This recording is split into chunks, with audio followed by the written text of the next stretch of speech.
This is CBC Here and Now. 2 people dead in 2 months in the Happy Valley Goose Bay cold. But what's being done to stop it from happening again? As I was picking up the jacket and I turned to my left, there she was. She was a very lovable person. It broke my heart when I found out her body was found outside of the hotel. I'm Ariana Kelland, and I'll have that story coming up on Here and Now. Waiting for care. Critics say we need more permanent solutions for overcapacity at hospitals. If we put a Band-Aid on a massive bleeding wound, it's not going to solve the issue. It's just a temporary fix. Coming up on Here and Now. Temperatures drop yet again as we head through the day tomorrow, and these winds stick around across the province. Good evening and welcome to Here and Now. I'm Peter Cowan. And I'm Carolyn Stokes.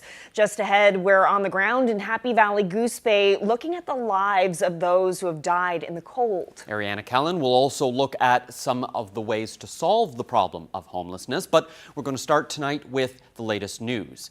And we're starting in Ottawa, where just a few moments ago the Prime Minister announced he's revoking the Emergencies Act. The act was invoked a little more than a week ago in response to protests in Ottawa and at several border crossings across the country. Trudeau says the act worked and it's no longer needed. We were very clear that the use of the Emergencies Act would be limited in time.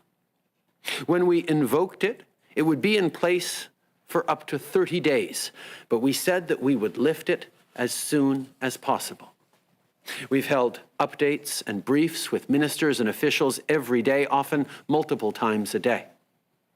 And today, after careful consideration, we're ready to confirm that the situation is no longer an emergency. Therefore, the federal government will be ending the use of the Emergencies Act.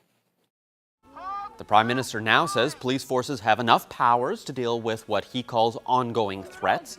Over the weekend, police cleared out the area around Parliament Hill from protesters.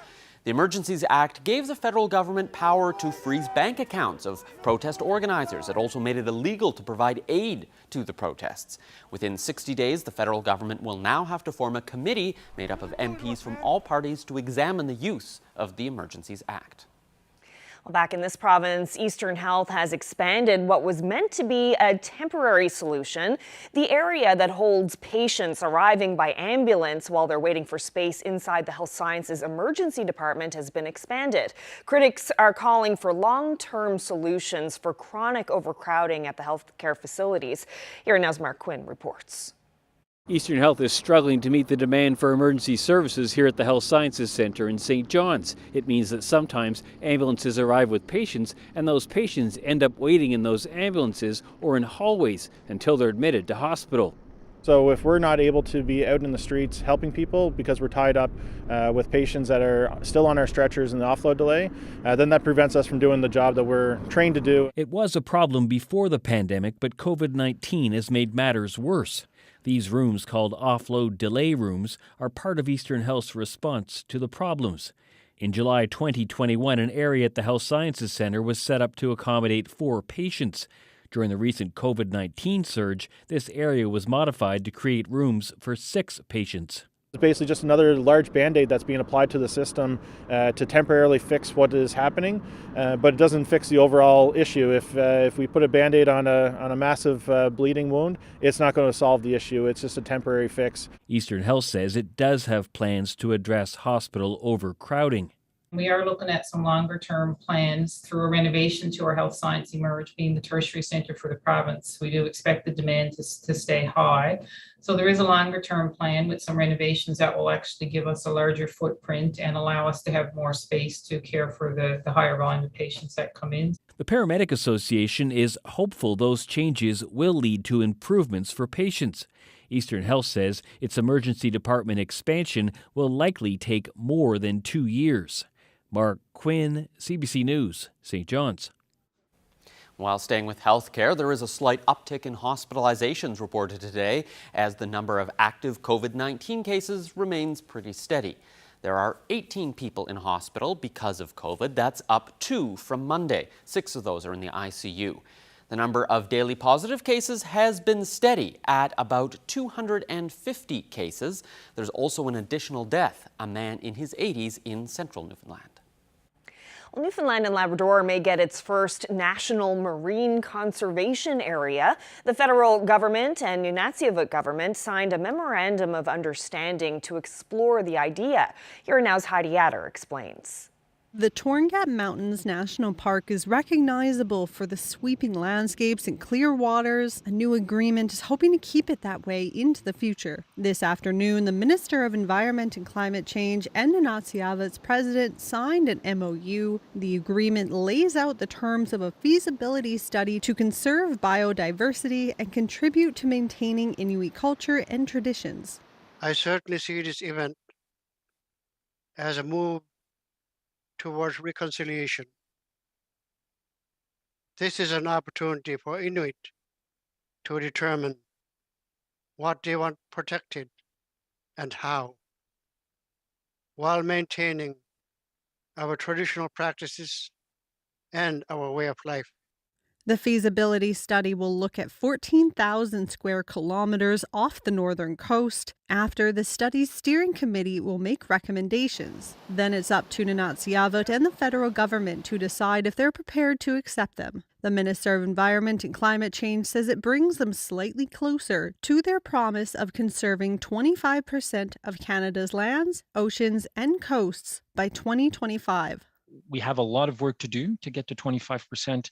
In 2025, but we've come a long way, and we have been pursuing the creation of these protected areas very aggressively over the past few years. The study is estimated to take 2 or 3 years, so it'll be some time before it potentially becomes an Indigenous protected area. Heidi Adder, CBC News, Happy Valley, Goose Bay.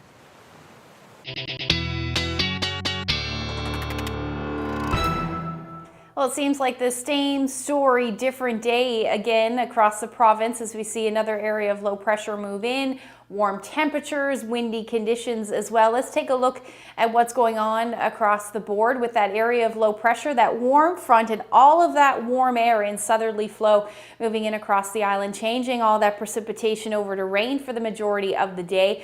And not only that, these windy conditions as well. Most areas seeing those wind gusts between 70 to 80 kilometers per hour. 98 was the top speed so far in Bonavista and 100 in the Rec House area. Now these winds are going to stick with us as we head through the night tonight. We're in a little bit of a lull for the northern peninsula, and then they'll ramp back up as we head through tomorrow morning, leaving those blizzard conditions in place for southeastern Labrador. I'll have the full forecast coming up. Thanks, Ashley. Well, some locally made hand sanitizer is part of a recall by Health Canada. Newfoundland Distillery Company's Fighting Spirit hand sanitizer is being recalled by Health Canada. It says the sanitizer may pose a risk. Health Canada says to stop using the product because the sanitizer contains undeclared impurities, an elevated level of ethanol. Health Canada says the sanitizer labeled with the information you see on your screen should be avoided. Well, the final charge against a corrections supervisor accused of killing a St. John's inmate has been thrown out. Jeff Thistle and 2 other guards at Her Majesty's Penitentiary have been charged with manslaughter in the death of Jonathan Henoch. Those charges were dismissed late last year after a provincial court judge decided not to take the matter to trial.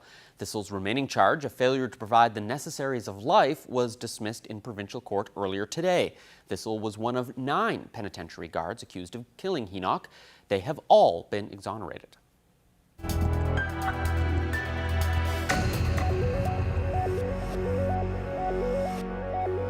Temperatures have plummeted in Happy Valley, Goose Bay this week.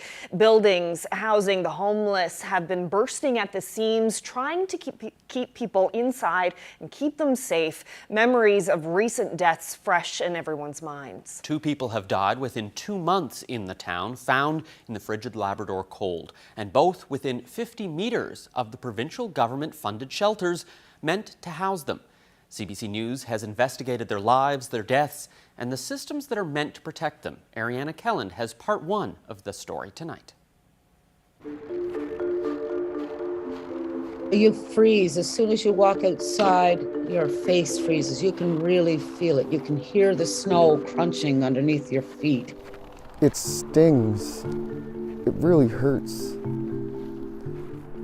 And unless you experience it, that's all I can say. If you're out in the cold for an extended period of time, like somebody who's homeless, is once it freezes, the pain goes away. Lukey Karpik was 35. He loved roofing, the outdoors, and his mom, Matilda. I guess you could say we're ahead of so young. We grew up together and we learned a lot from each other. He always smiled, and if I was sad, he always made me happy. He's just a good son.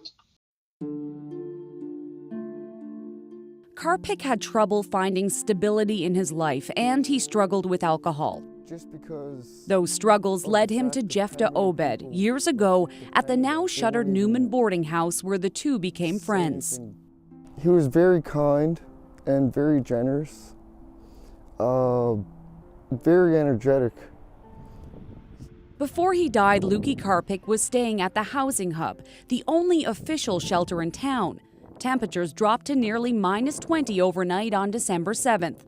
While people slept inside, Karpik laid out here, just 30 meters from the shelter. When he was discovered in the morning, he was taken to hospital, where resuscitation efforts failed. I can't tell you why he was outside. I can tell you that he didn't come to the shelter that night. He never came to the door of the shelter. We've gone back through all of the video footage to make sure that was the case. For Karpik's mother and stepfather, the timing makes it more painful. That very same day, the phone rang with what would have been good news. It was Lloyd who answered, and he said, "It's too late, Leela." He told me it was too late because Lukey had died. They had found him froze to death, right? And that's a huge hardship that we have to deal with. Leela Evans was helping Lukey get a job at Voisey's Bay. Employment and shelter, life-saving tools just out of his grasp. He was a very friendly, outgoing, kind individual who unfortunately had some substance use issues, and that created other issues for him. Karpik's family believes he was outside drinking that night. Kinney says staff at the shelter were told the same thing. The family wonders what might have been different if shelter staff monitored activity outside its doors. Kinney says the shelter doesn't have the resources for that.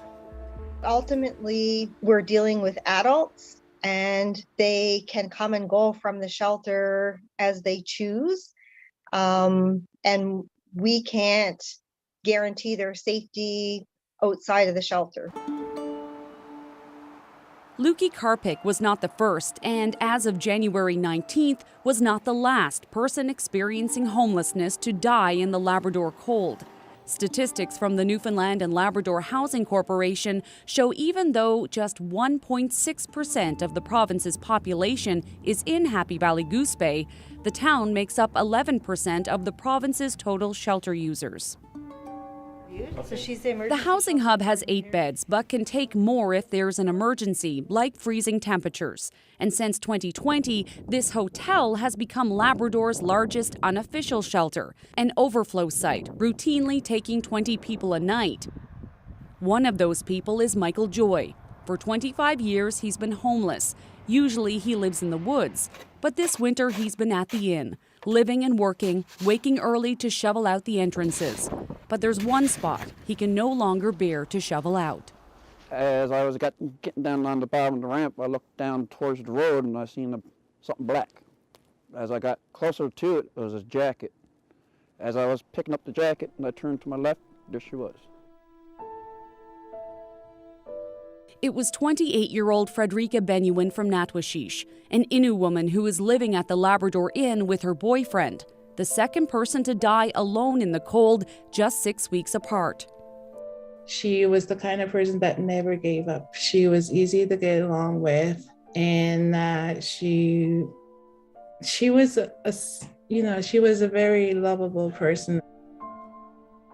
Nui says Benuin would visit her at the band council office and spoke of dreams of traveling the world and getting a good job.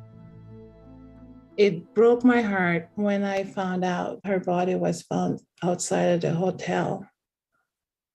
And, it made me question as well, what really happened to her. This is where Frederica Benuin succumbed to the cold. Warmth, safety just in her sightline, but out of reach.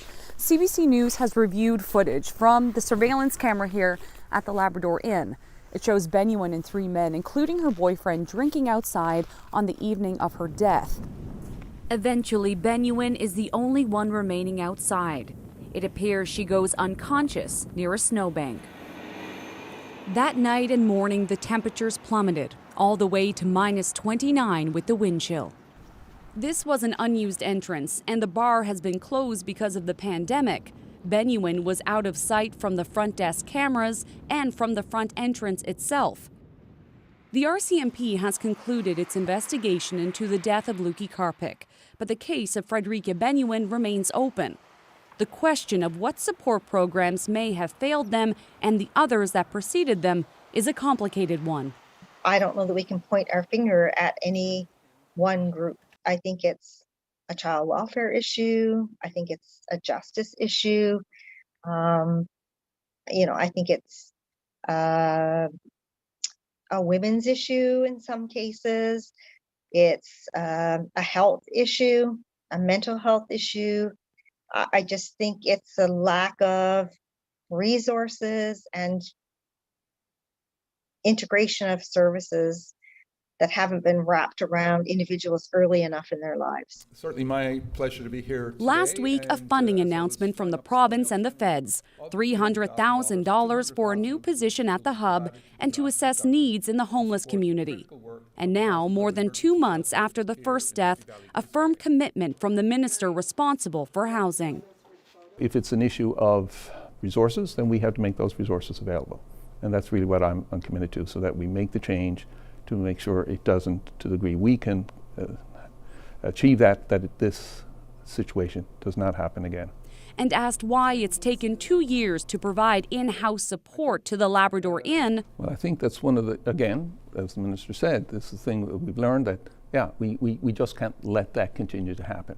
So I'm certainly convinced that it shouldn't and it won't on a go-forward basis. Somebody told me a lot. The Minister of Labrador Affairs and Indigenous Affairs and Reconciliation says deaths may be inevitable. This is difficult to say, but I believe that the complexities of the issue we're dealing with, no matter how many supports we have in place, no matter how much money we invest into supportive housing, wraparound supports, there may always be some of those situations. He would support a lot of people with the money that he... Back in St. John's, Jefta Obed is glad the Goose Bay Woods and homeless shelter is a story from his past. He hopes other friends don't face the same fate as Luki. The world did lose a great person. He was a very good role model.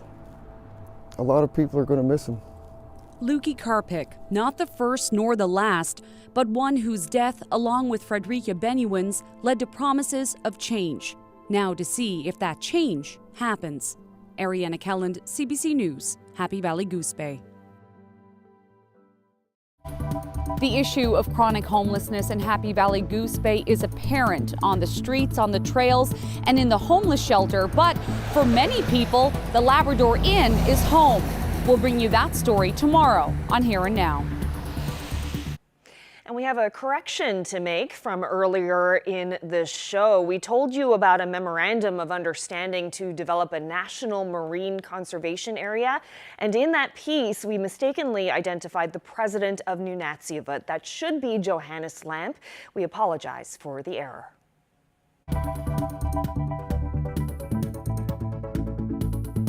Temperatures are going to drop again as we head through the night tonight into tomorrow afternoon. Unfortunately, the winds will stick around as well. I'll have the full forecast coming up.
This weather update is brought to you by the Healthcare Foundation Home Lottery. Order tickets now at hcfhomelottery.ca.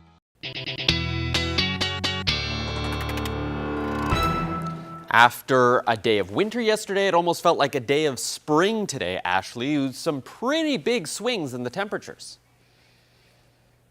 Yeah, it's literally been the story for most of this year, at least since January. Even looking further back than that is where we've seen these temperature swings. But today's particularly a big temperature swing. Let's take a look at the 24-hour change in the temperatures for the Northern Peninsula. 22 degrees warmer today in St. Anthony than it was this time yesterday. Corner Brook, 20 degrees, and then St. John's about 12 degrees warmer. So the reason for that is because we are seeing a big low pressure system move in and a big push of mild air with that. And you can see that front extends all the way down in through to the states right now. And if we take a look at the temperatures across the board, now single digit highs, which is well above where we should be sitting this time of year for the island, but look at St. Stephen, 19 degrees today. That is the warmest temperature so far recorded across the country in 2022, and that is 19 degrees warmer than where you should be sitting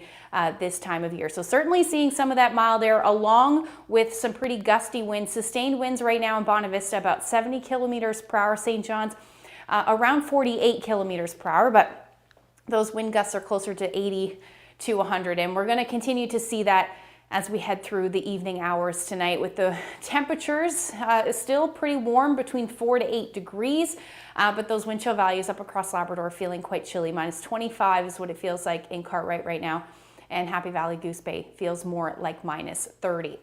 Lots of warnings still in place for Labrador. The southeast rather, seeing blizzard warnings up through Cartwright, and then winter storm warnings for Eagle River there. And as we head through the night tonight, you're actually going to see the snow taper off, but the winds are going to start to ramp up. Now, if we get through the overnight, there's another round of snow that's going to move in, and with those gusts near 70 to 100 kilometers per hour by tomorrow morning, you're still going to see those blizzard conditions. Now that snow will taper off, but those gusts are still going to stay quite strong.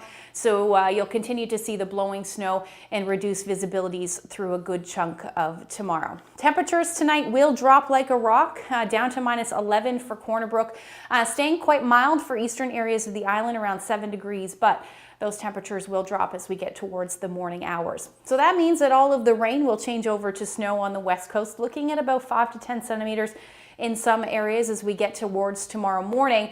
But again, these winds are going to continue. So we'll see that rain for the most part for eastern areas. There's that transition through to snow, as I was talking about, with some of that colder air moving through, and then continuing to head further east as we head through tomorrow morning. So this may end as some drizzle or flurries through the day, some sunshine into the afternoon, but those winds will still be quite gusty. Eventually, as we get into Thursday, or tomorrow night rather, those winds will start to ease well below 60 kilometers per hour.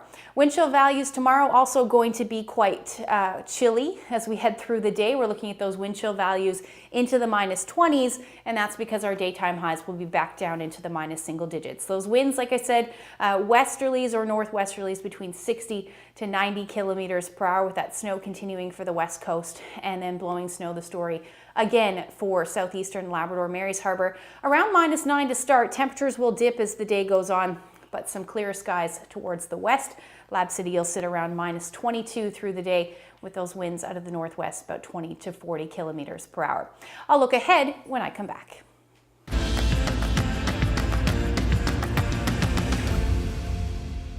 A group of young musicians in St. John's has landed a great opportunity to perform at a major music festival in Portugal this June. Lend me your ears and I'll sing you a song. I will try not to sing out of key. Oh, baby, This is the audition video for the 12-member house band with the School of Rock in St. John's. This video won them an invitation to perform at the Rock in Rio festival in Lisbon. And some of the headliners at that 10-day festival are Foo Fighters, Black Eyed Peas, and Duran Duran. But the trip won't be cheap, so they're hoping a fundraiser will help. We spoke with two of the band members and parent Nicole O'Brien about what this opportunity means for the group.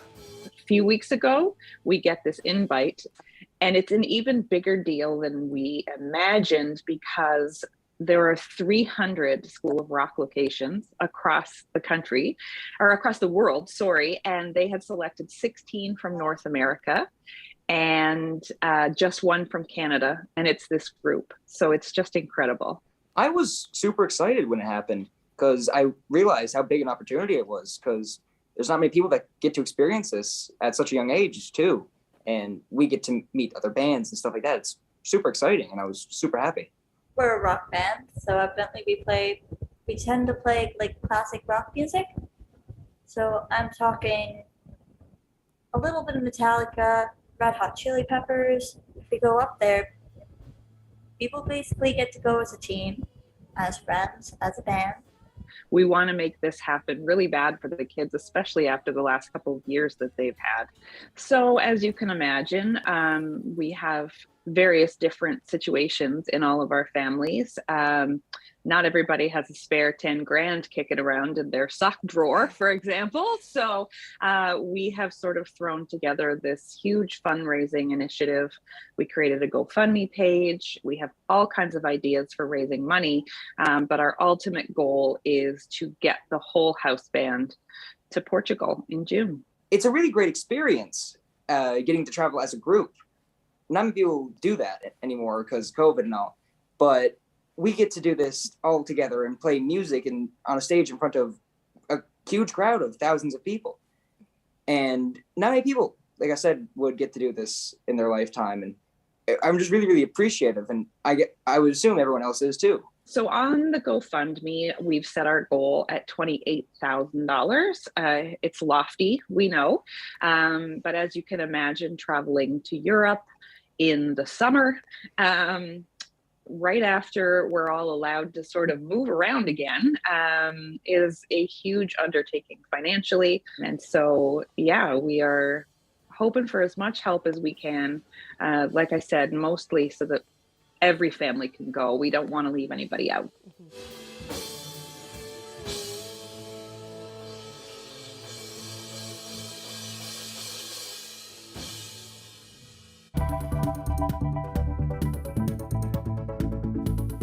Snack food showdown. Loblaws, the company that owns Dominion grocery stores, is battling Frito-Lay over rising prices. Why skyrocketing inflation is at the heart of this bitter dispute.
Well, tonight we're looking at the increasing cost of food and its impact on household budgets and shopping behaviors. Yes, the latest data from Statistics Canada shows food prices jumped 6.5% in January. That's the fastest increase in more than a decade. And those spiraling costs are putting a strain on household budgets and forcing more people to turn to their communities for help. Yeah, but food banks are struggling with keeping up demand, so grassroots groups are stepping in with new, innovative ways to help. The CBC's Christelle Ramlakan has the story. Okay, what can I get for you guys? This church parking lot has been transformed into a community dinner service for those in need. I come here every day. I don't have a lot of money. If you can't afford it, it's good to have something. The church used to provide meals from its basement, but when the pandemic hit, it switched to takeout. Mushroom, pepper. Volunteers prep food in the church's newly renovated kitchen. More than 300 meals are brought outside and served. It's just as important to be innovative about our ideas as it is about accomplishing the task of feeding people who go without food.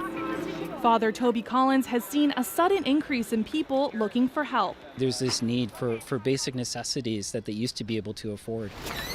In PEI, this is the province's first community fridge. It's packed with free groceries. For students like Caleb Baldwin, it's a lifeline. Try to pay fees and stuff. It's also hard for food and rent and everything else. 15-year-old Samuel Sunil came up with the idea for the fridge with his sister. It's open 24/7. To keep up with growing demand, volunteers have to restock it throughout the day. They can rely on the PI community fridge to take something, or the next day they can also contribute to it. In the far north, this local community food center has launched a new program providing traditional food staples like muskox. The recent rise in the cost of gas has even made hunting too expensive for some. Especially for community members who are experiencing chronic food insecurity, having regular and consistent access to country food is essential to their health and well-being. But experts say these kinds of charitable food programs are not a long-term solution. We need public policy change. We need programs that redistribute income, land, that address systemic inequalities.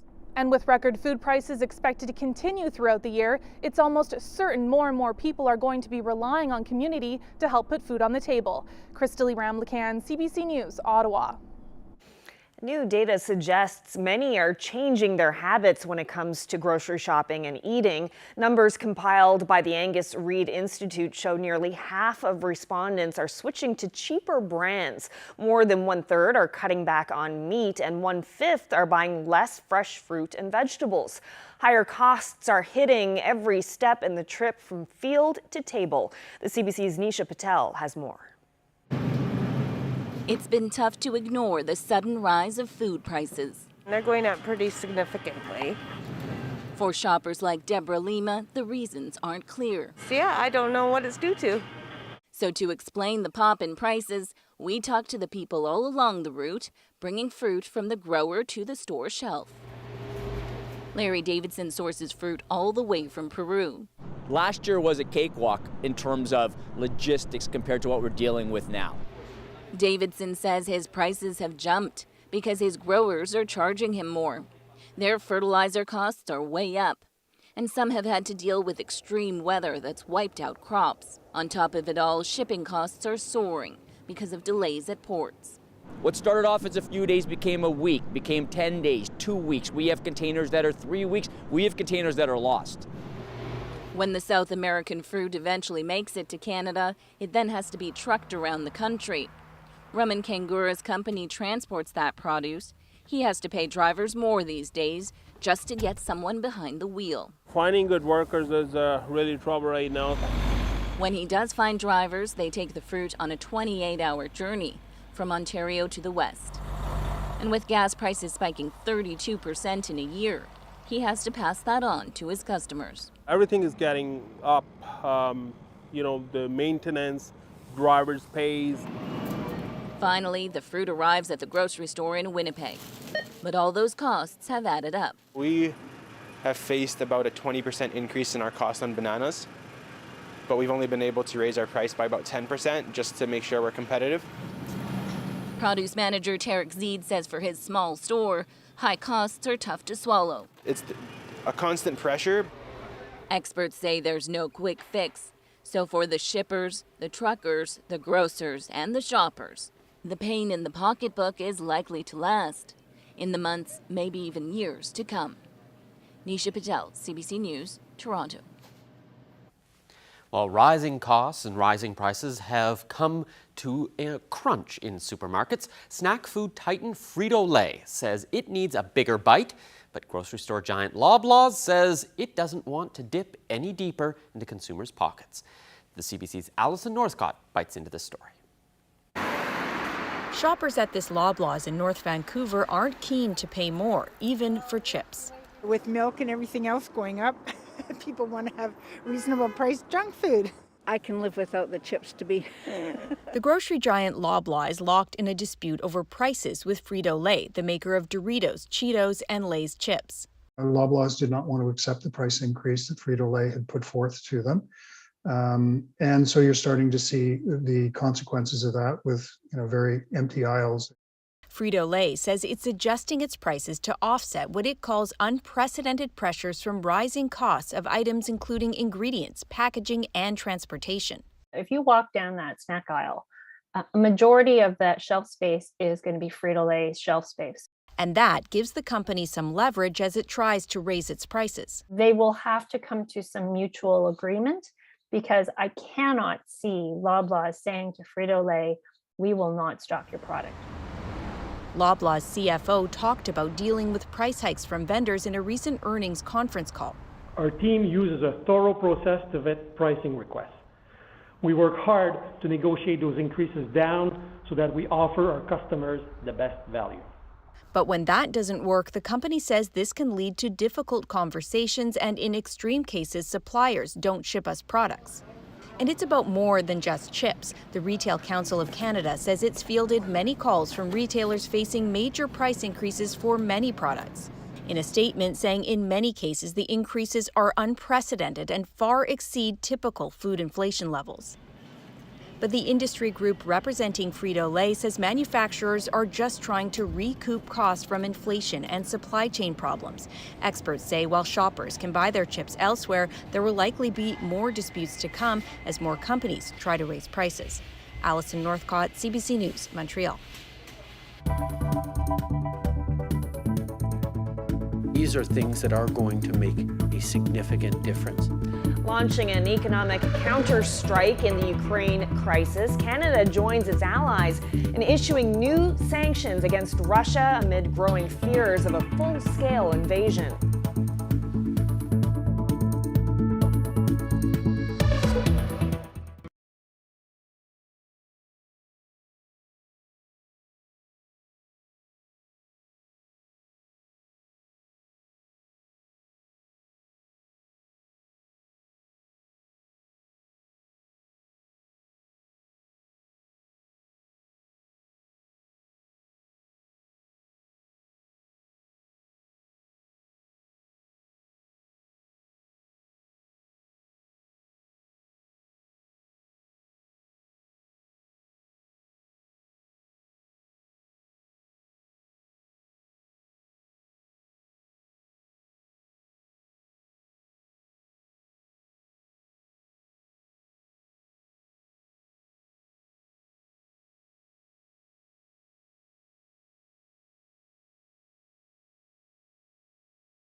As travel COVID testing rules are changing, more and more people are planning to start flying again.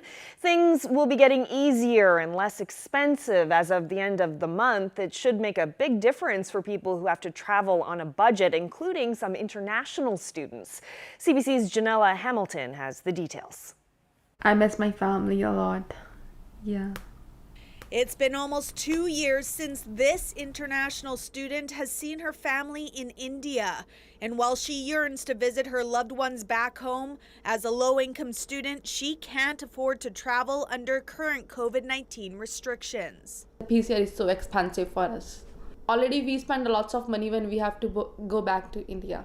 Philbert Thomas is an international student from Jamaica. He says when he flew home a few months ago, it came at a cost in more ways than one. I wanted to see my family, so I had to go through that process. Yes, as painstaking as it was, I just had to get it done. But yeah, it was costly, you know, financially, emotionally, time-wise. It's a lot. But as of February 28th, the rules are changing. Soon you'll only need a much cheaper negative rapid antigen test administered by a lab or healthcare facility, not only for students, but traveling families as well. The fact that the whole family doesn't have to do expensive PCR tests across the board, the average is about $150 to have that done. So that really adds up for families. Unvaccinated travelers will continue to be tested on arrival. The government has also lifted the travel advisory, discouraging Canadians from traveling for non-essential reasons. Thomas says with the change of rules, he hopes to be able to visit his family more often, including his 1.5-year-old son. I know that now it's a lot easier to go home and see my family, and that's what we all want. You know, we're here, we're enjoying Canada, we love the country, but we love our home as well. A feeling shared by Jasmine, who says she's already started looking at flights to India. Janella Hamilton, CBC News, Surrey. The Friends of Simon Wiesenthal Centre is calling for emergency action from the Toronto District School Board following students performing the Nazi salute. The incident happened last week and follows a similar incident last month at another Toronto school. Natalie Collada has more. A Jewish teacher walked into her classroom last week and was greeted by a number of students giving her the Nazi salute and shouting Heil Hitler. The organization says it's received nearly daily complaints of anti-Semitism in Toronto schools since the start of the year, and today a call for action. We're not at all looking for the TDSB to go around punishing students. You know, that's very unlikely to work as a deterrent. What we want is a board-level commitment to taking these kind of issues seriously and to providing the necessary education. The incident happened last week at Valley Park Middle School, 2 weeks after swastika graffiti was found at the same school. In a letter to parents, the school confirms incidents of graffiti found at the school along with 3 students who performed the Hitler salute in front of classmates, adding we are consulting with TDSB equity advisors and the other central staff to establish new strategies and tools for addressing anti-Semitism. Whether the kids are getting it from social media or protests they're seeing or gaming, we in educational institutions need to continue what we're doing and do more. It's the latest in a rash of anti-Semitic occurrences at TDSB schools. Earlier this month, Charles H. Best Middle School said it launched an investigation after students performed Nazi salutes in front of classmates. We are committed to proactively bringing more Holocaust education into our schools from middle school up. I have to talk about the board is partnering with Holocaust educators to make it happen. My grandmother, Miriam, my aunt Aniko were murdered in the gas chambers of Auschwitz-Birkenau when they first arrived. My father was very fortunate to be amongst the first 1,000 Jewish orphans welcomed to our great country, Canada. Sharing his story, sharing his history would help the next generations learn to build a better world. You listen to a witness. And they hope to. Natalie Collada, CBC News, Toronto. Looking overseas now, the Ukrainian government is urging its citizens to leave Russia amid fears of, quote, escalating Russian aggression. Ukraine has also declared a state of emergency and called up reservists between the ages of 18 and 60. Sasha Petrusik has more. In Luhansk region, no one is debating when or whether there will be war. Ukrainian soldiers are already dodging shells fired by Russian separatists.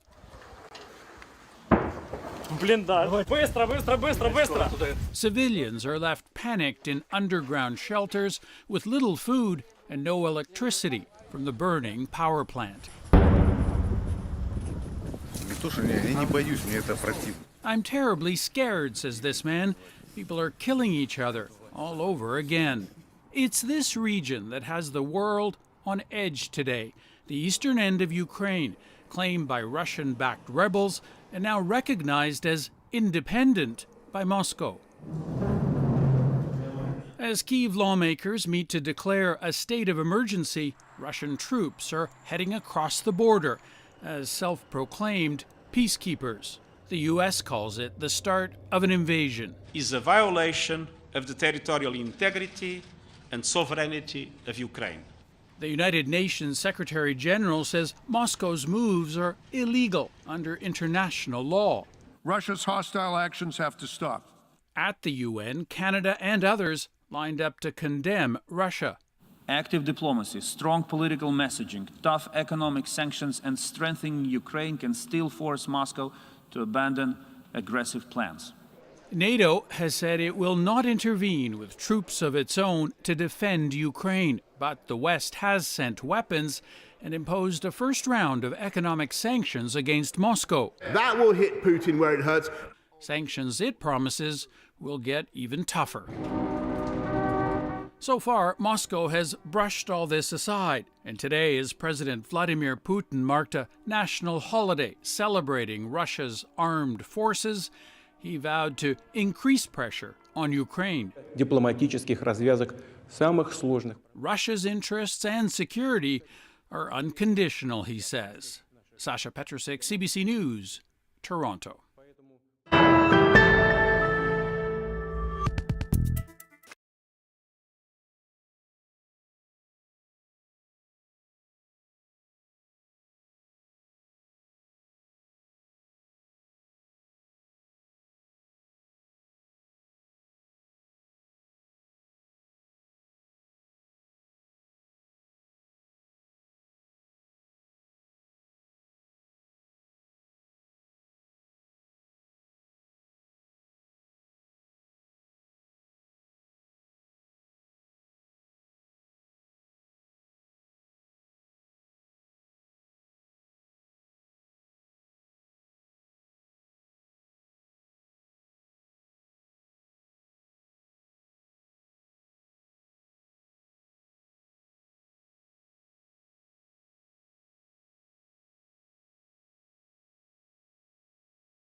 Horse racing has long been celebrated as the so-called sport of kings, but donkey racing is nothing to sneeze at.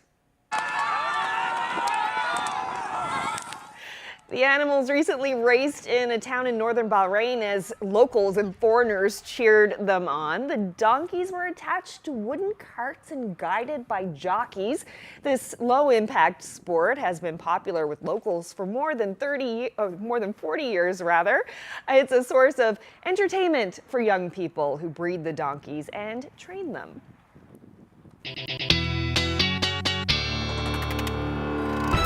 Ashley, in your last forecast, you were telling us about a cool down in temperatures, but this winter being this winter, I can't imagine that's going to last forever. At least through the weekend, it looks like this weekend, Peter. For sure, we'll see those temperatures dipping back down below zero as we head through tomorrow and then eventually into Friday as well. Let's take a look at that forecast. It looks quiet for the most part, at least for the eastern half of the island. -5 for St. John's under generally fair skies. We may see a few cloudy periods in the mix. However, the chance of flurries will stick around for southern areas of the island as well as the west. Corner Brook, you'll hover around -9, and then that cold air returning to the northern peninsula back down to about -18 for St. Anthony, -19 for Cartwright, and into the -20s for the rest of the Big Land. Now, as we head through Friday evening into Saturday morning, it does look like an area of low pressure is going to track just south of the province, and that looks like we should see some snow for the eastern half, particularly most likely just the Avalon as we head through the day on Saturday. Shouldn't accumulate to too much, but we could see some snow for sure. Going to keep that in the forecast. Temperature, again, pretty chilly, -7 for St. John's, -9 for Corner Brook, and again into the -teens up across northern peninsula, southeastern Labrador as well. Even Lab City should hover around -19 through the day on Saturday. Now, looking ahead after that, it looks like by the time we get into Monday, we'll see that a little bit of a warm up. But at this point, looking at the chance of flurries staying cloudy through the day. And then for central Newfoundland as well as western, those temperatures should stay below zero. And then the chance of some flurries to start the week off, but overnight lows will dip into the minus double digits again. And then for eastern Labrador, you're looking at temperatures by the time we get to Monday in and around -15 and -19 for western Labrador. So a couple of nice days there, and then you get back into the gray skies and the chance of some flurries. So I had this photo sent to me. This is pancake ice and carboneer. She didn't know what that was. And what it is some thin ice. How it forms is there's thin ice over the water, and then the waves and the wind cause this formation here. So I thought that was pretty cool, and I wanted to share that with you. So if you have any photos or questions, send them to me at nlphotos@cbc.ca. So, Bizarre. see, now I'm just hungry, Carolyn, because now all I can think about is pancakes. Well, good thing the show's over and you can go get something to eat. Maybe pancakes. That's it for us. Good night, everyone. Good night.